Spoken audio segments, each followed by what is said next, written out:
Good evening, everybody, and welcome to the SARE Symposium. It is Friday, June 16th, and we are in a remarkable world situation where the majority of the world's population, unlike the demented president and administration of the United States and the leadership of the UK and most NATO countries, is actually trying to find a peaceful resolution, not only to the conflict in Ukraine, which is a proxy war between the West and Russia, but also in many other ways. It has not been covered very much, probably because of the deep shock and horror that President Xi Jinping has conversed with the president of Palestine, of the Palestinian Authority, Mahmoud Abbas, and that China is now going to work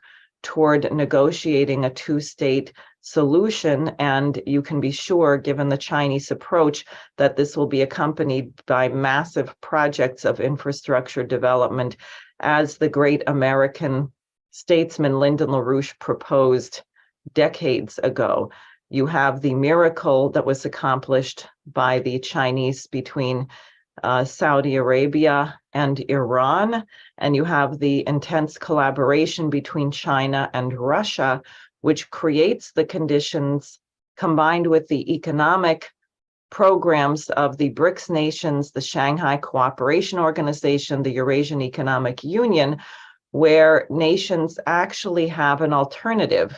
If you had a choice between working with the United States and Great Britain, who are happy to loot their allies, punch them in the face and knock them down, or work with nations that were interested in uplifting the population, eradicating poverty, and creating conditions where nations actually get their economic independence, as Franklin Roosevelt intended, should be the case after World War II, it's really not hard to guess. So tonight we have a really exciting discussion, because one of the parts of the world, which is actually a very large continent, Africa, of many nations, 6 of them have taken an initiative for peace, to help negotiate peace between Russia and Ukraine. And this also is not being discussed very much in the West, because we would have to face the fact that the United States really is not the global hegemon that many of us seem to think that we are, although we still have the potential to do enormous destructive damage. So without further delay, let me introduce David Cherry, and he will introduce some of our other speakers who are actually joining us from Africa, different countries today: South Africa, Kenya, and Zambia. But David, let me see here if I can properly do this, and we'll see you. Yes, here we go. So welcome, David, and please go ahead. David, you're muted. There we go. Yeah. Hello. Africa is affected by the war, the proxy war between the United States and Russia in Ukraine. The war is impeding logistics that provide food imports to Africa, and on a larger strategic scale, Africa has a strong interest in seeing to it that Russia is not crushed. Possibly you're not aware, but our officials in Washington have stated that the grand objective is to deindustrialize Russia so that it can never be, as they would put it, a threat to their neighbors, which means that, you know, that Russia will not be able to defend itself either. Yet the concern of Africa is that it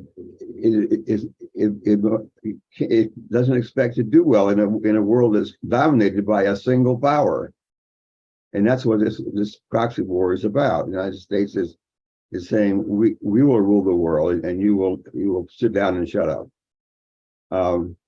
So Africa's point of view is that it must have friends, powerful friends, more than one, two, three, whatever. That gives it the freedom to move, to have its own policy.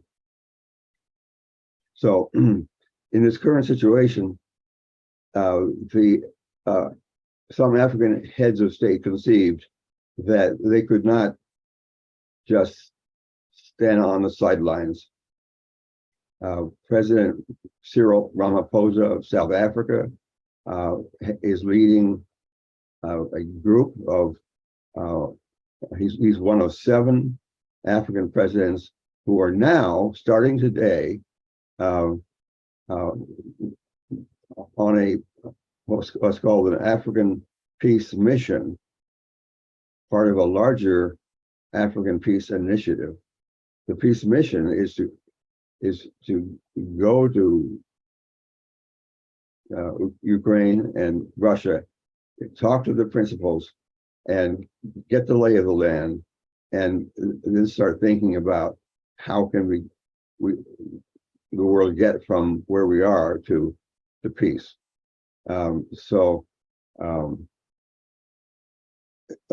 Let's look at slide number 2 of the presidents. These are 6 of the 7. Ramaphosa is upper left. We have Egypt, Senegal, Uganda, Zambia, and the president of Comoros. Comoros is a group of 3 small islands off the eastern coast of Africa. Missing is the president of the Republic of Congo, which is the smaller Congo, called Congo Brazzaville. Just for orientation, let's go to slide 3 of the Africa map. You see South Africa at the southern tip, Egypt at the northeastern corner, and you see the island of Madagascar in the lower right, and the Comoros are located in the ocean between Madagascar and Mozambique. The others, well, there's a big blue spot in the middle, which is the Democratic Republic of Congo. That's not one of the countries, but to its immediate left is a yellow country called marked Congo, and that's Congo Brazzaville. That is one of the 7. And to the upper right of the Democratic Republic of Congo is Uganda in red. Yes. And then we have, who else? We have Senegal way off on the western bump of Africa. Just south, that's right, yeah. And who have we missed? Did we miss anybody? I think that's it.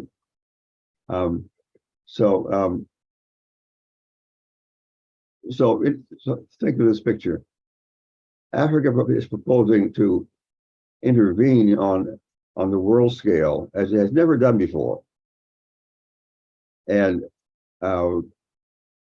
these presidents say that we are not partisans. We're qualified to carry out this mission because we're not partisans.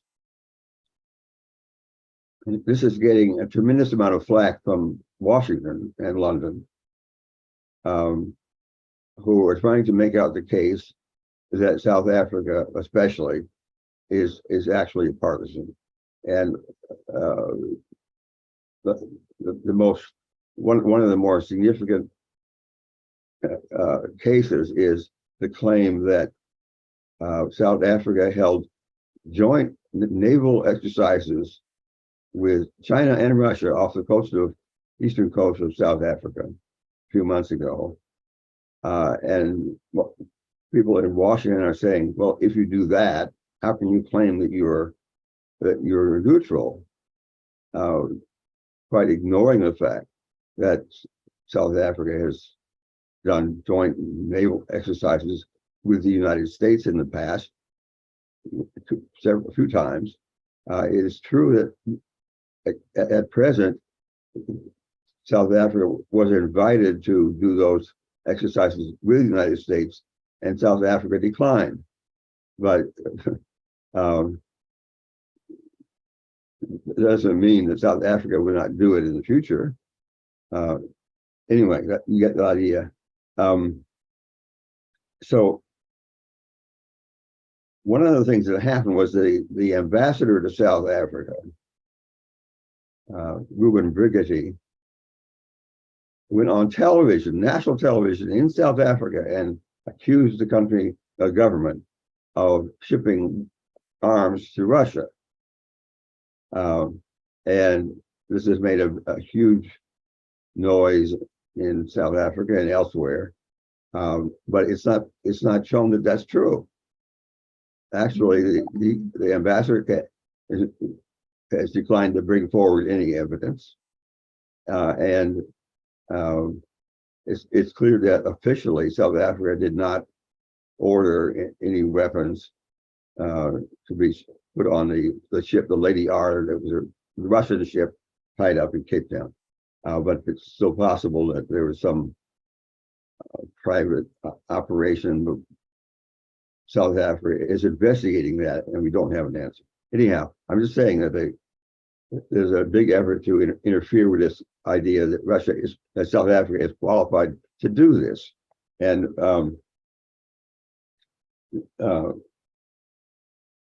let's go forward to the New York Times and the Royal United Services Institute. Diane, that's slide 6. There we are. Yeah. You see on the left, the New York Times, African leaders plan peace mission, which they put in quotation marks as if it wasn't really legitimate. And on the right, this is a page from the website of the Royal United Services Institute. This is a British intelligence think tank, and they're publishing an article by a spokesman for the Oppenheimer interests in South Africa, which, while using a very even tone as if they were being objective, they bring forth the various claims that tend to make South Africa look like it's not neutral. So anyhow, I think I've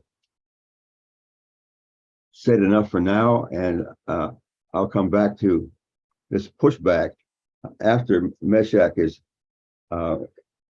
has spoken. But I want to mention that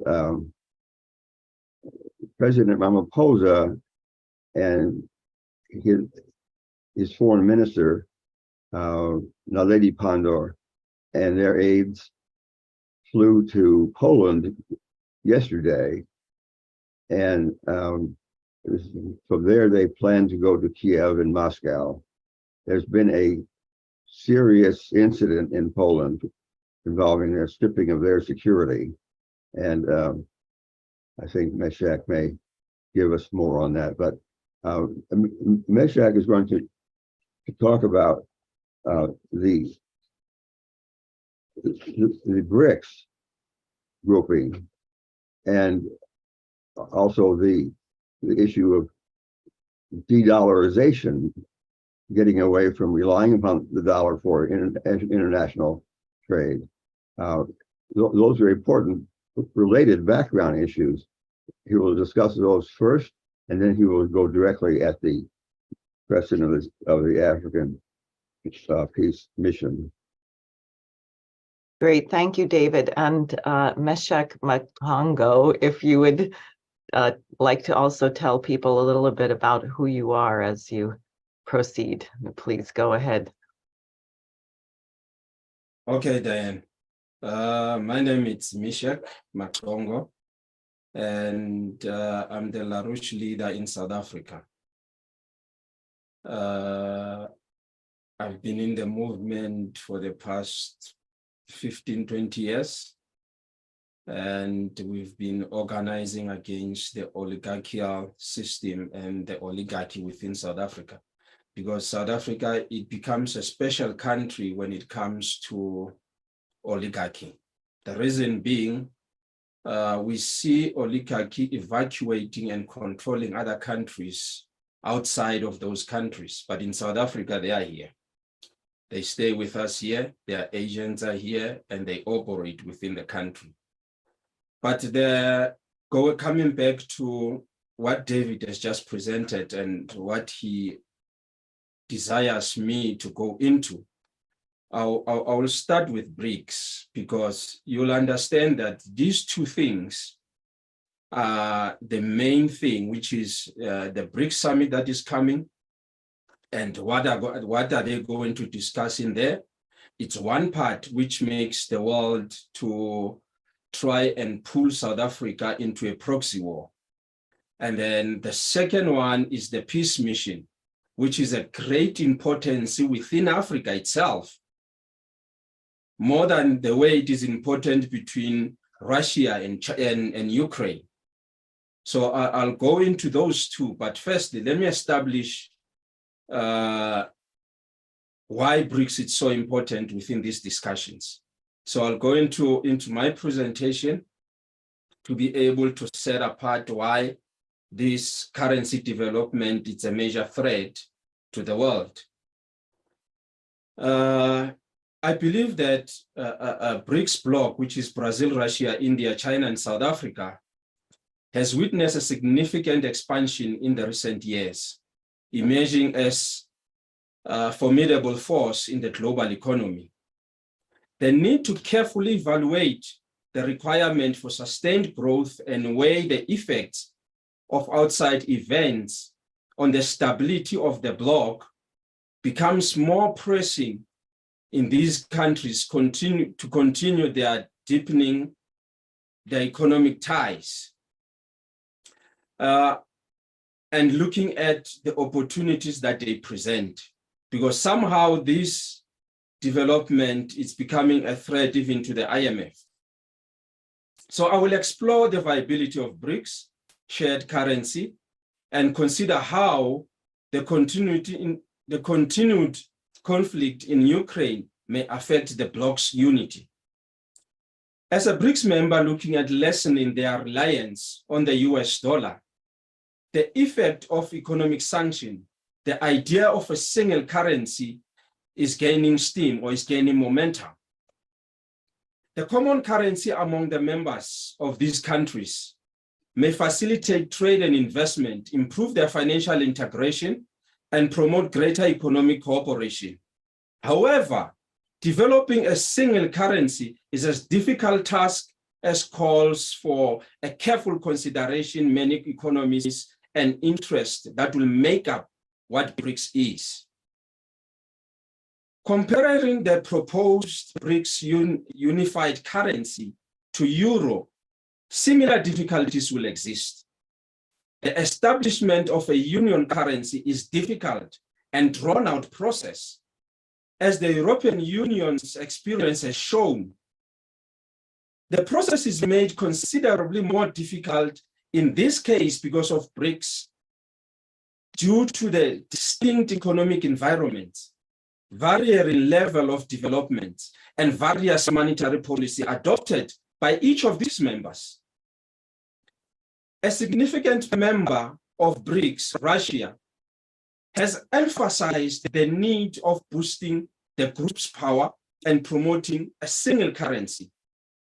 Russia wants to construct a G7 alternative power center to balance out the banking system which the Western are dominating. The assertive stance of Russia and potential misalignment of the BRICS members, however, could pose a problem and impede the development of this single currency they are trying to develop. Let me qualify that. Potential misalignment could be, you'll find that Russia, as it is under pressure, and it will desire for the currency to be implemented and being established as soon as possible. Yes, we understand that it will not only be based on the gold, but it will be based on the minerals. Even the minerals that have not been mined could become part of that currency as the backing to that currency. But the pressure that they have, the pressure that Russia has, will become a burden to other countries like China, as well as other countries like South Africa, which would like for this currency to be developed gradually, not as soon as the Russia will want. So that is the potential misalignment within the group. So it becomes a very, very important topic to discuss within this the BRICS summit that is coming in August. China has considerably economic influence within BRICS and is essential to determine the direction of the group. China has established a new development bank in which provides money for the infrastructure project within the BRICS nation, has made a significant contribution to the development of global institutions. The establishment of a strong multilateral financial architecture within the bloc may also be aided by China's innovation in blockchain and digital currency. Now, the benefit of this group, or the benefit for South Africa, will include a greater voice in the reforming of a global governance and acknowledgement of the structural challenges encountered by the developing economy. South Africa is under pressure from the West, which could affect the position of South Africa within the group. Its readiness to work closely with Russia could become a conflict between the two countries due to Ukraine war. The BRICS group, especially South Africa, faces a diplomatic difficulty as a result of an ongoing conflict in Ukraine, as well as the Russian Vladimir Putin is subject to the accused war crimes. And now the ICC, which is the International Criminal Court, has issued an arrest order for him. Due to South African membership in ICC and adherence to international law, South Africa must carefully balance the commitment with its participation in BRICS. In conclusion to the BRICS issue, a careful evaluation of the viability of the shared currency among the BRICS is required, taking into consideration the complexity, the diversity of interest, the difficulty faced by the member nations, the bloc growth, and the potential effect of the war in Ukraine on its unity further highlight the importance of careful consideration. A thorough analysis of these elements will crucially in determining the future course of the group and its potential tightness in terms of financial integration, as well as BRICS nation navigating through economic relation and global influence. So that will be the first part of the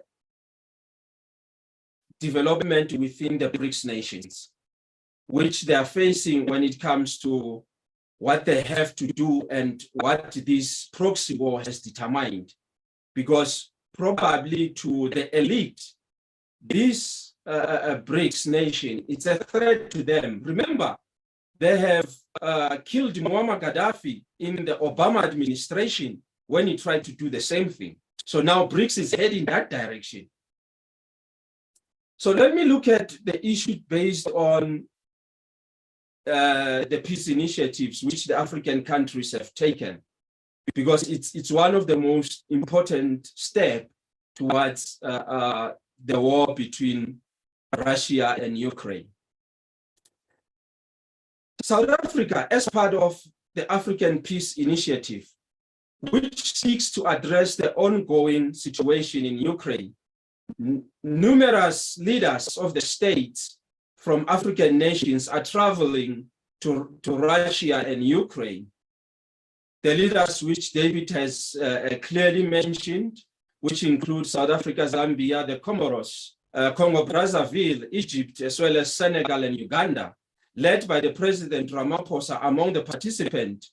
The idea is extremely important because it aims at uniting Africa itself and keeps it from becoming divided in the Ukraine-Russia war. Different nations have different perspectives on the crisis between Ukraine and Russia. I'm talking about the African nations now. While Uganda tends to support Russia, Zambia generally thought to support Ukraine. Despite being averse to the picking sides, Senegal is being seen as close to the West.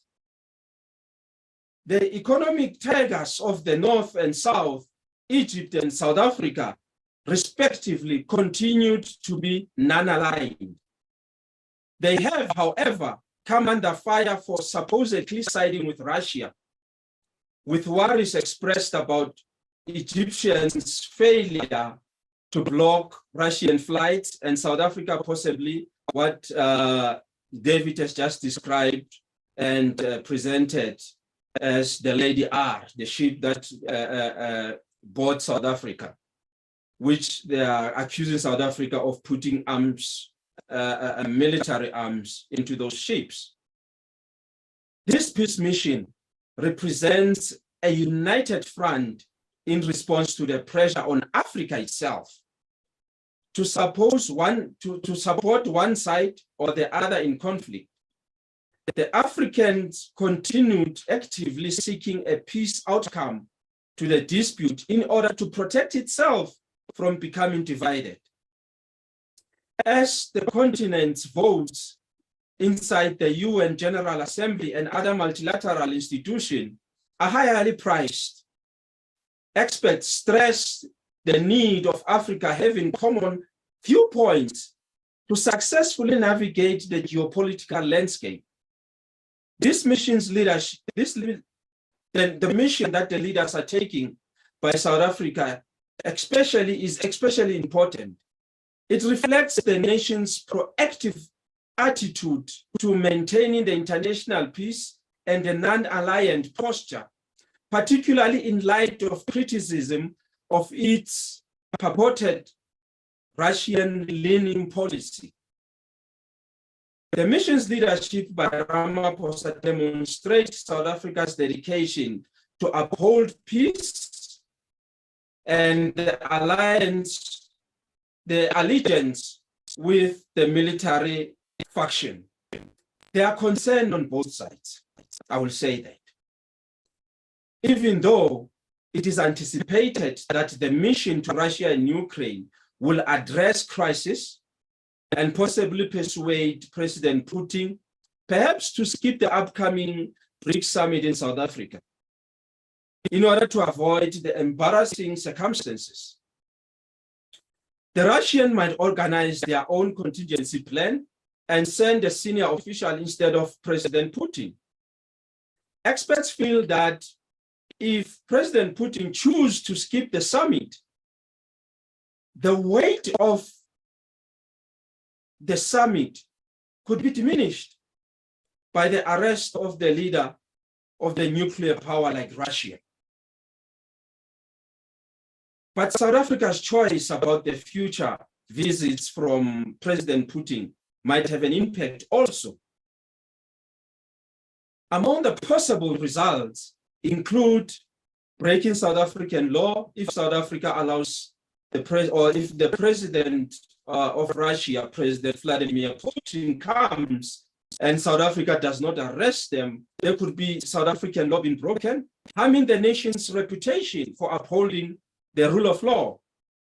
Relationships between South Africa and ICC and non-aligned members, such as the United States, may suffer. Economic impact, including currency swings and trade effects are also possible, albeit they are possibly going to be short-lived.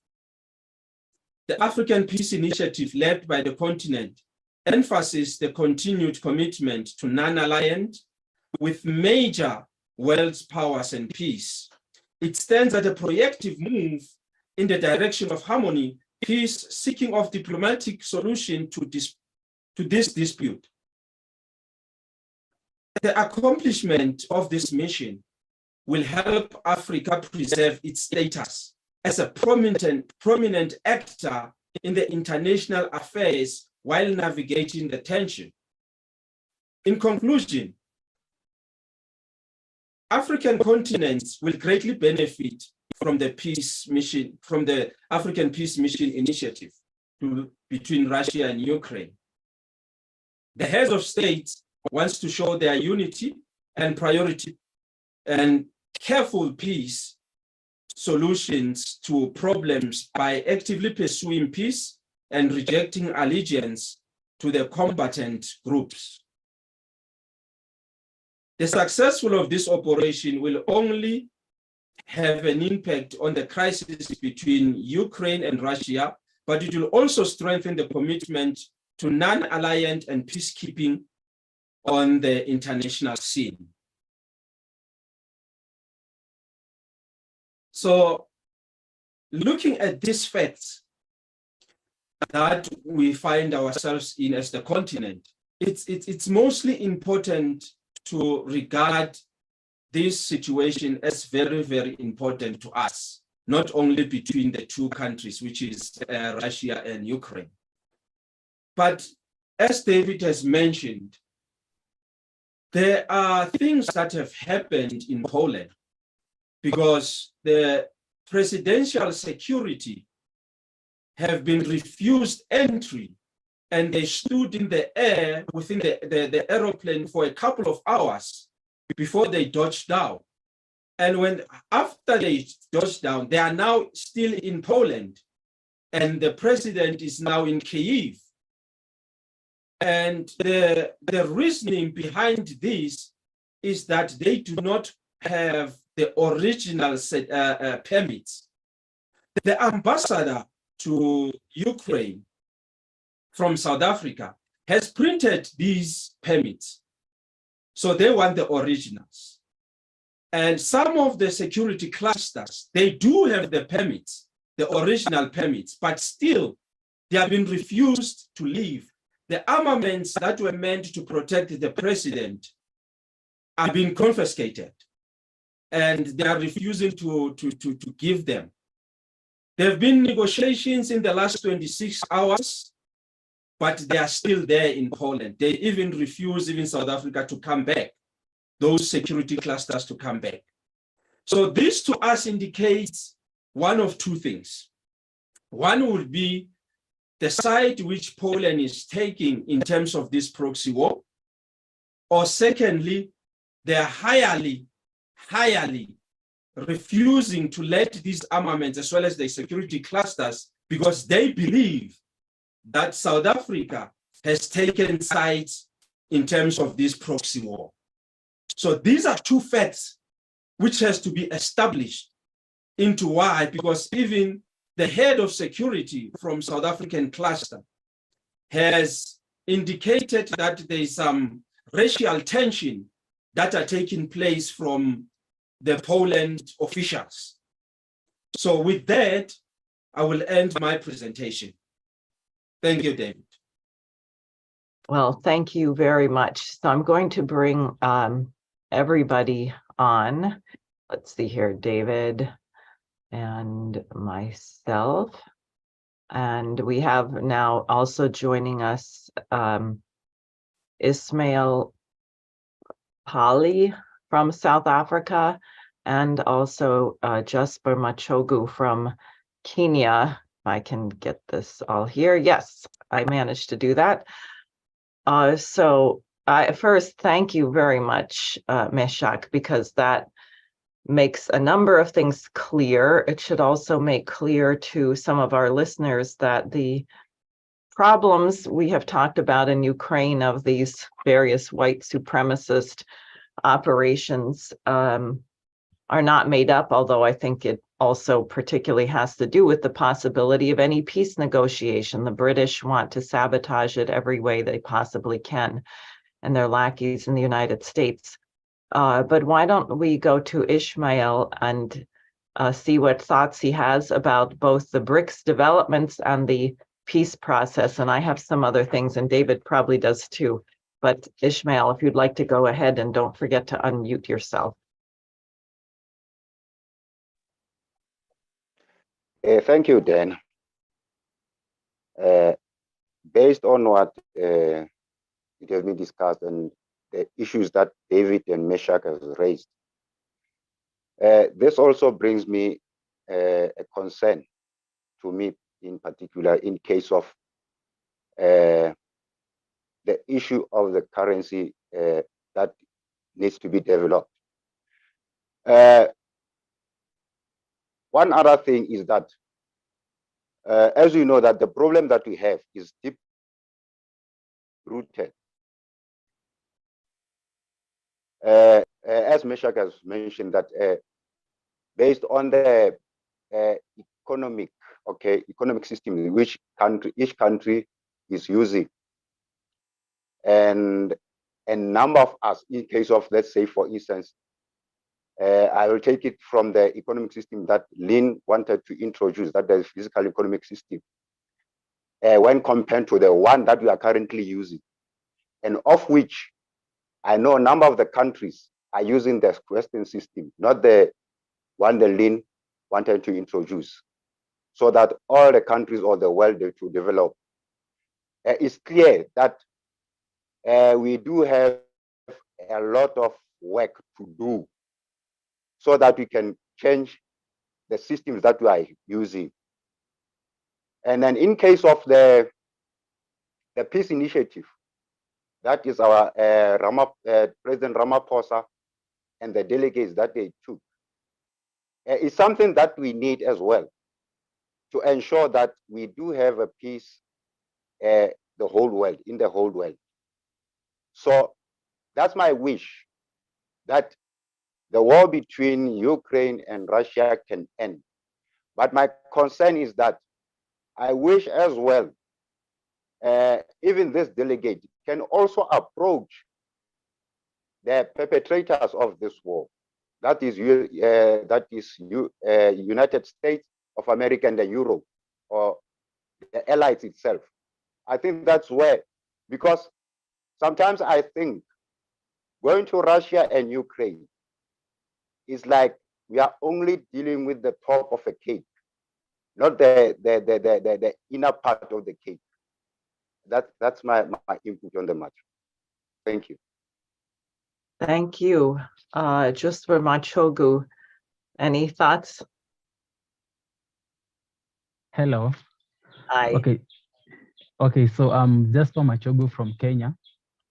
I'm an agricultural engineer and a farmer. So I'm going to approach this talk as a farmer.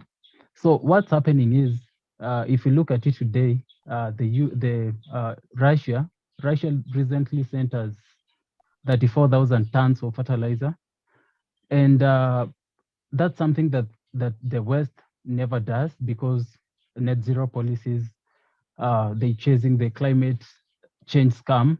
That's what I refer to it as. It's a climate scam. So they chasing it without putting in mind, considering poor Africans, hungry Africans, poor Africans and hungry Africans. So it's hurting us very much. Giving us aid doesn't really help, because the next time, like we're going to depend on you each and every time we have a problem, we have a famine, we have a drought. But Russia is looking at that problem, it's approaching it from the root. So it's giving us fertilizer, and that's a good thing. So the US and the European countries don't want us to use our fossil fuels. That's a bad thing, because there is no way we're going to develop minus fossil fuels. There's no way we're going to develop with 70% of our energy coming from burning biomass, cow dung and firewood. there's no way we're going to develop. So if you look at it, like in sub-Saharan Africa, 90% of our energy is coming from burning, almost 90% is coming from burning biomass. How are we going to power our machines, industries? How are we going to cook? Because it's a big problem. So I think us relying on the West so much is going to hurt us, especially if we're going to use the dollar. So recently, our president, William Ruto, trended throughout the world. I think he trended on Twitter mostly because some of the big accounts shared a clip of him saying, like, how does the US come in when Kenya is doing a business with, is conducting a business with Djibouti? How? Because like we have to get the dollars, we have to convert our money to dollars, or we have to buy dollars, and then like the whole process. So it's messing us a lot, because like if you look at it today, our country is messed up because of the dollar. We have to, okay, so when we're getting our energy from outside, when we're getting our oil from outside the country, we have to change our money to dollars. And sometimes we don't have those dollars, and it's a long process. So it's messing us up. His approach was, he was thinking we need to like have international banks in Kenya, so that in Africa, so that we don't have to like rely on other currencies. So we can literally like trade our currencies to those banks, and then like we can, the banks are going to enable us to do trade easily. Like they can take the Kenyan shillings and the Ugandan shilling, and then they enhance the trade. So it's a good move, but also I think the BRICS is also like it's the best move, because African countries are not going to do it themselves by themselves without big country like Russia. So we really need Russia. If we're going to develop, like Russia, the Russians are telling us, you guys need to do away with the net zero policies. You have to look at to ensure your people develop, your people flourish. But the US and the West is talking other things. So thank you for this opportunity. You guys are doing amazing work. Thank you. Well, thank you very much. You know, this question of the currency, I now appreciate even more acutely some of the things that have been said at some of the Schiller Institute conferences about the question of other nations joining the BRICS.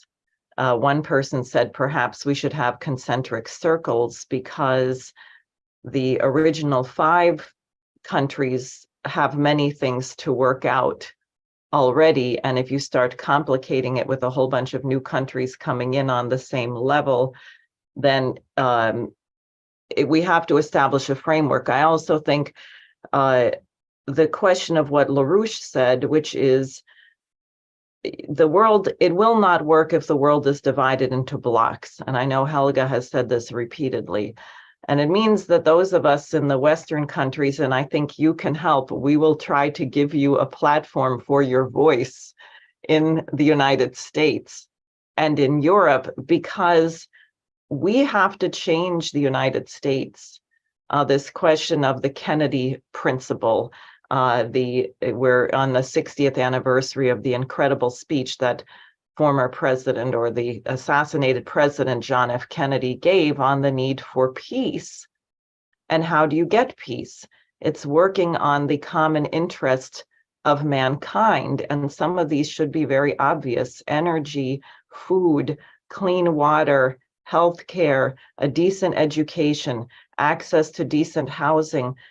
This is the only way that human beings can develop their full potential. And I think it's not necessarily the case that we have to get everyone into one common currency. But if you can establish a system of fixed exchange rates, so you have a basis to have trade, and perhaps you have a number of currencies that are used for international trade. Or I know one person had talked about, I think someone mentioned the idea of having a currency which is not the currency of any nation, but is the currency for international trade. you know, and of course, if you have fixed exchange rates, they may need to be adjusted. But you cannot have this situation where it's just arbitrary. Whoever is the billionaire sitting in the city of London with the most dollars to throw at somebody, or someone like George Soros speculating on currencies and destroying people, that can't be allowed. I also was, you know, it had not occurred to me, frankly, that various African nations would find themselves on different quote unquote sides of Russia and Ukraine.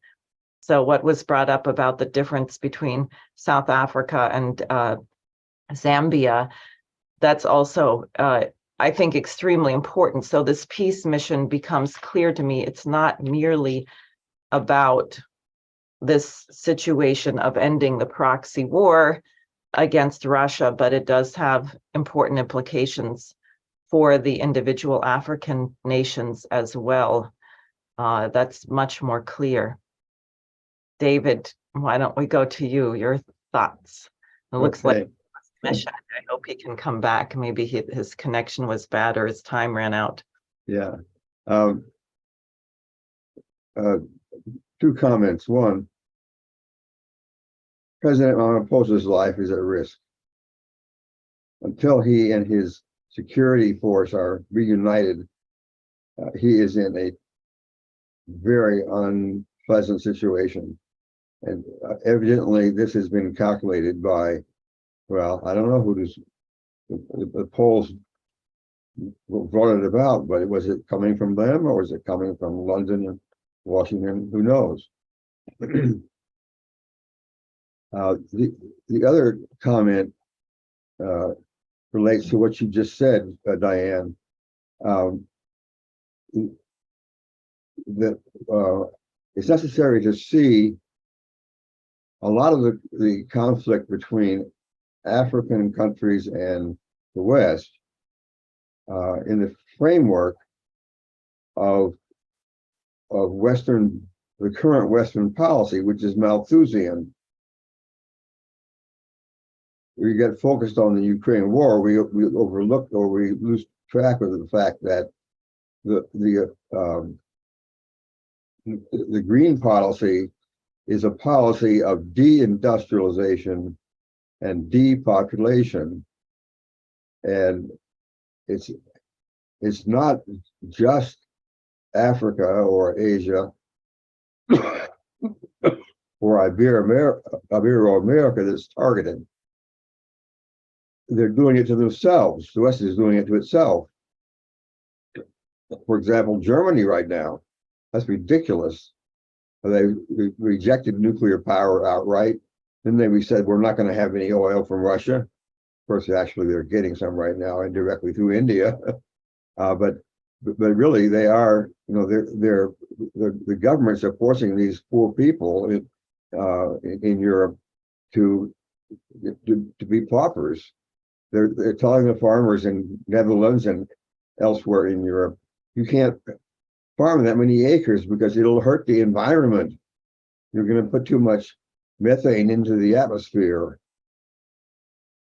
David, let me interrupt you because I have a burning urge to practice my Swahili, and I'm hoping Jasper can understand. Okay. I know only one phrase, and you can tell me if I get it right. For the I won't. I can't. But okay, well, here we Jasper can tell you. go. Kulacho Kiko Gwoni Mwako. How is that? Not that bad. Say it better. So Than... it's, yeah, Kikulacho Kingoni Mwako. But Okay. but you did good. Yeah.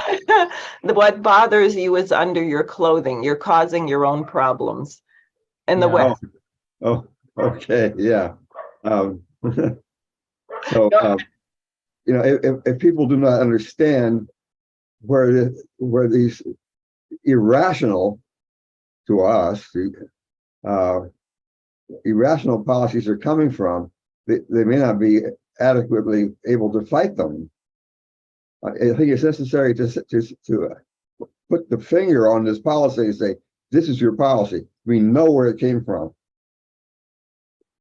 We go back to the brilliant idiots of the 1960s and 70s who first came up with this idea of reducing world population from, what is it now? Is it 7 billion or 8 billion? They want to reduce it to maybe 1 billion. And who dies first?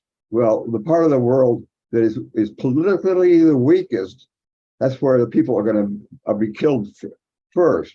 That means especially Africa. Thank you.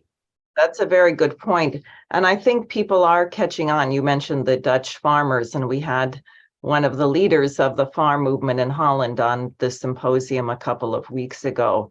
The people are becoming aware. I just think the discussion that we're having right now and the fact that we have people on joining us from South Africa and from Kenya making this point, which Americans are really beginning to feel very consciously, particularly Americans in the heartland of the country, not the cities, but the people who are on the farms, who are in areas that used to be industrial, because we are seeing the same policy here where farmers cannot get a loan to grow food unless they agree to put solar panels and windmills on their land, which don't generate any electricity.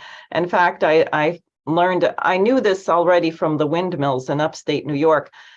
They're having people build all these wind turbines, as we call them, and they don't have any transmission lines. So they're building these crazy things because they're getting subsidized, but even the little amount of electricity they generate will not be connected to the grid. And it's the same thing I just learned with the solar panels. So it's really unbelievable. Jasper, go ahead. You have something. Yeah. Yeah, so usually the thing is with solar panels, because there are very many people in Africa who use solar panels, but now the big problem is we have people who are getting paid by the Western organizations like Greenpeace and the rest. So these people are working against us. They are preaching like Africa should transition to renewables. We're transitioning from firewood to solar. Like it's still like we're using most of our energy is renewable, so we just from one source to another. So anyway, the thing is solar panels, even in Africa, they work about 25% of the time, 25% only. In Germany, they work for about 12% of the time. Solar panels, that is it. So it's crazy that people are pushing the renewables into especially poor Africans. They're not going to power our industries. We cannot cook with solar panels. So yeah. Sometimes people say, well, how can this be? How could this is not good for business? And they think that, well, the big business is in control. And that's not entirely true, because there's a small elite that are already super wealthy. They don't have to worry about money. They have so much power that money is guaranteed. And it's this elite which is saying, you know, forget business. We're not concerned about the profits are secondary. Did you hear what I said? I said profits are secondary to the problem of power, of reducing the rising. You see, you've got a rising world population that's more literate than ever before, more able to think for itself, more connected by virtue of television and radio and cell phones. And as these people become capable of being true citizens, as a whole, they were a threat to the power of the very few. And so the very few are saying, before we talk about profits, we've got to first get rid of a lot of these people. Right. Now, let me allow Meshack to speak if he's able, because he's having internet problems. And Meshack, maybe it's easier if you don't turn on your video, just try to speak by audio so you use less internet. Can you hear me? Yes, I could hear you, Diane. Oh, good. So I know you Yes. had to cut off. I want to thank you for what you said. I thought it was very interesting and important. But anything else you would like to add or thoughts on the current situation? And you heard David making the point that at the moment, President Ramaphosa's life is in danger. This is an outrageous action and threat, and we should find out where it comes from. Yes, we definitely have to find out. And yeah, you know, when you look at the situation, especially from South African perspective and the United States, you pick up a couple of things. One would be United States is a powerhouse, and its intelligence is highly regarded, the CIA, the FBI, and so forth. But now you tend to ask yourself that why are they having false alarm when it comes to South Africa? We understand this is a proxy war, which benefits the United States, because one statement which came from the United States, I think the general was there, whom they have said that it is not possible for peace to take place, because if that happens, that means Russia wins. Right. So Ukraine must pin Russia first, then only peace will be realized. So it gives you a perspective that they are not vowing for peace. They want war. Right. I just because have it is through that war that they can establish themselves as the superpower. Two, when it comes to South Africa,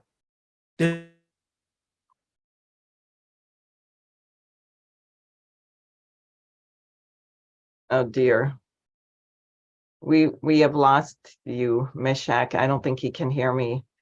But I just want to make a point, which is that if our so-called highly regarded American intelligence agencies are saying that Ukraine can win this war, then it's nothing but the biggest bunch of idiots imaginable, because there's no way that Ukraine possibly could win the war. That's what makes it so dangerous, because if that's what the British and the American administration are trying to make happen, that is what puts us precisely at the risk of nuclear war.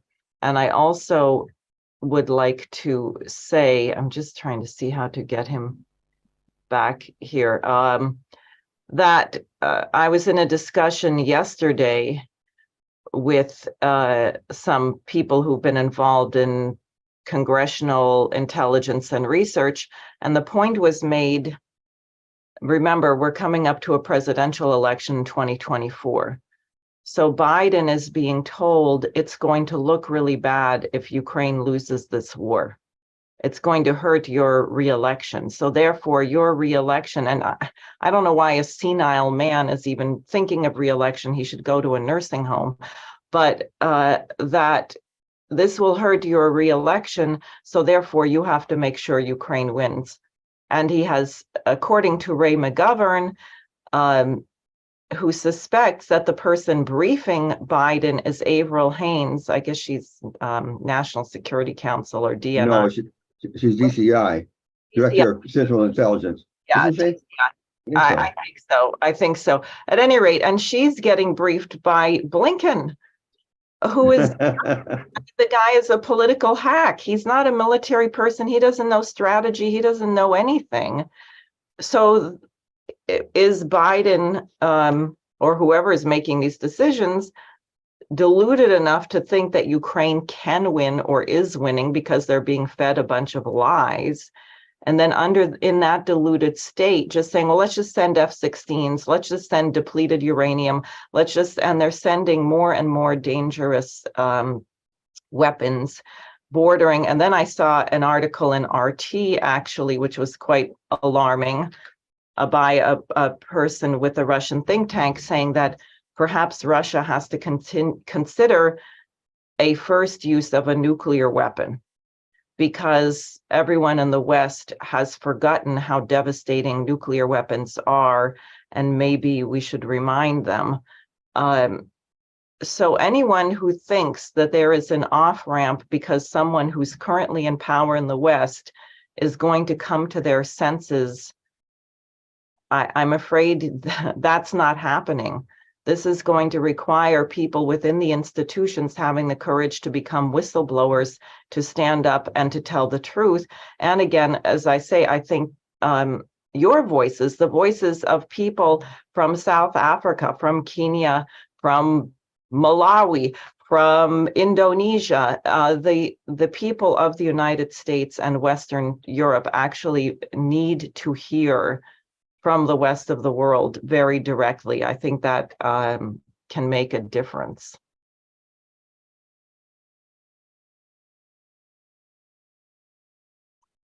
Now I'm trying to, Meshack is here, but I can't seem to bring him back in here. Can you hear Meshack?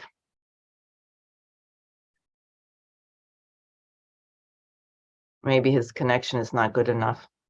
Well, our time is running out, so let me just first go to Jasper, and then Ishmael, and then David for any closing parting thoughts.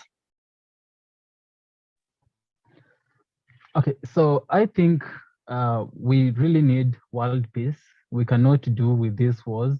The West should try to ensure that this war is not about who wins and who loses, but about like making sure that people don't get hurt.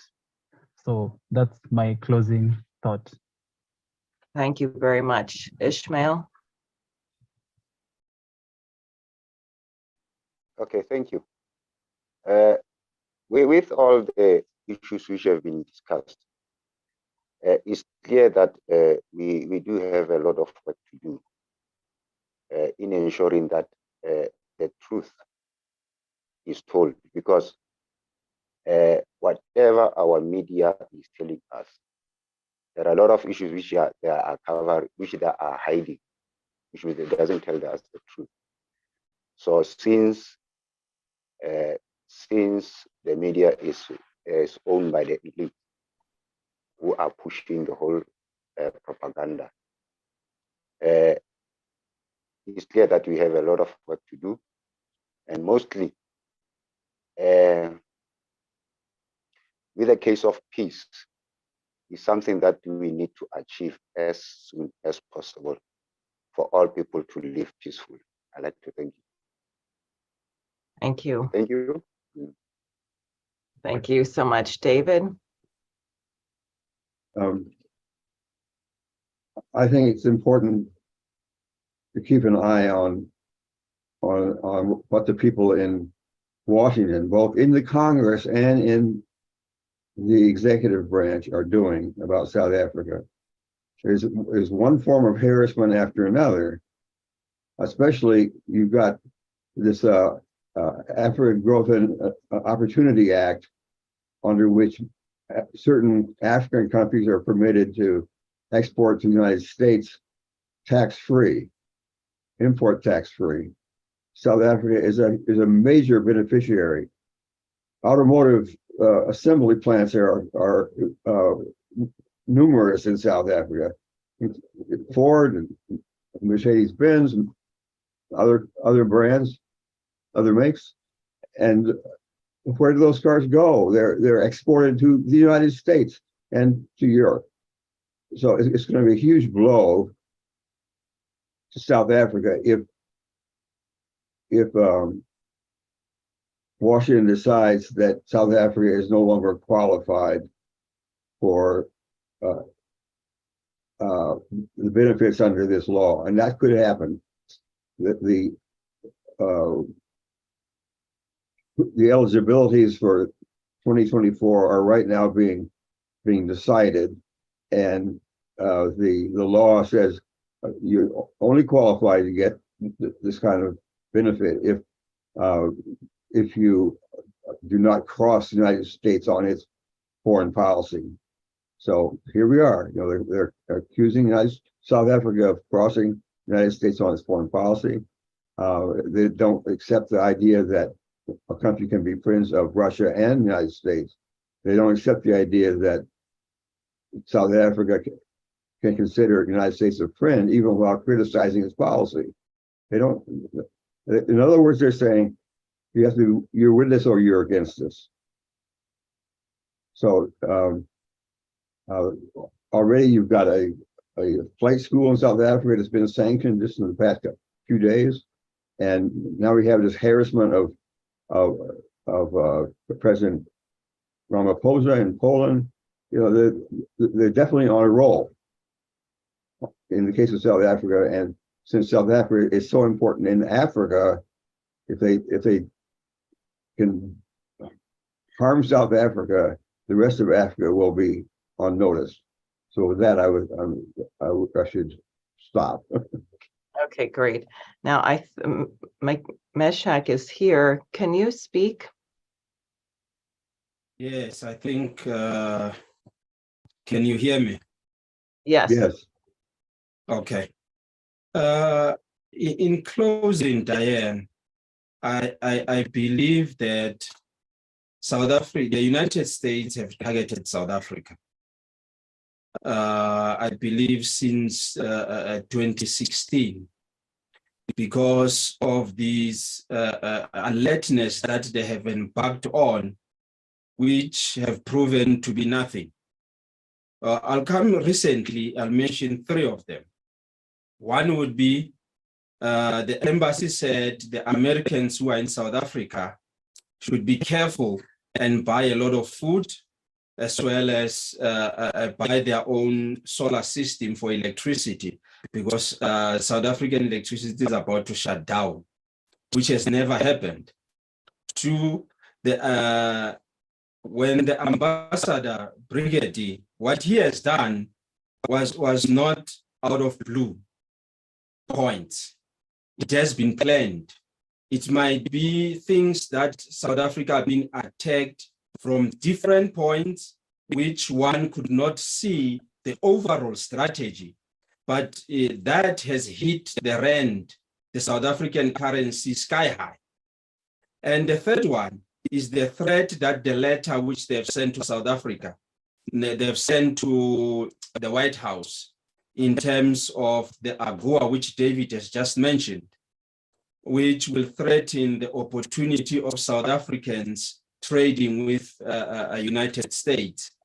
So these three things, they might look as separate events, but they are not, because these are strategically destroying the reputation of South Africa, which might be destroying the trust, which now we have seen in terms of Poland and their officials, what they've done to a South African president security cluster.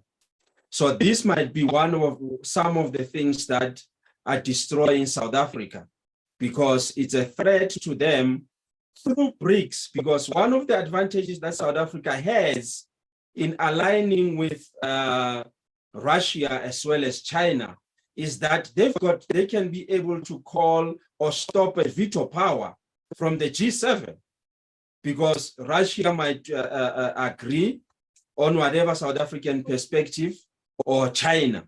So these are threats that South Africa has climbed into their field or their robe. So they need to destroy BRICS, they need to destroy South Africa, because it seems now that Ramaphosa is no longer singing the Western tune, is now singing the Eastern tune. So these are the threats within the global elites. So in closing, I will embrace the peace negotiations between Ukraine and Russia. And I will also embrace the Russian, if Vladimir Putin could be able to negotiate with South Africa and have a remarkable solutions in terms of what they should do in terms of the summit that is coming. Of course, I understand that from his perspective, that might be looked as if he's bowing to the Western decisions, which now American is pushing, but they are not part of ICC. They even threatened ICC say if any judge could provide any warrant of arrest to any leader of the United States, they will be sanctioned personally. So you tend to understand there's a double standard that is taking place here. But now, the truth of the matter is that let's have peace, let's negotiate. The cake is too big, let us share it. By saying that, I'm finished. Thank you. Well, thank you very much. So I'd like to really thank all of you for having been here. And with that, I will hopefully see everyone next week. And I think we should plan more collaboration in the future. Thank you very much.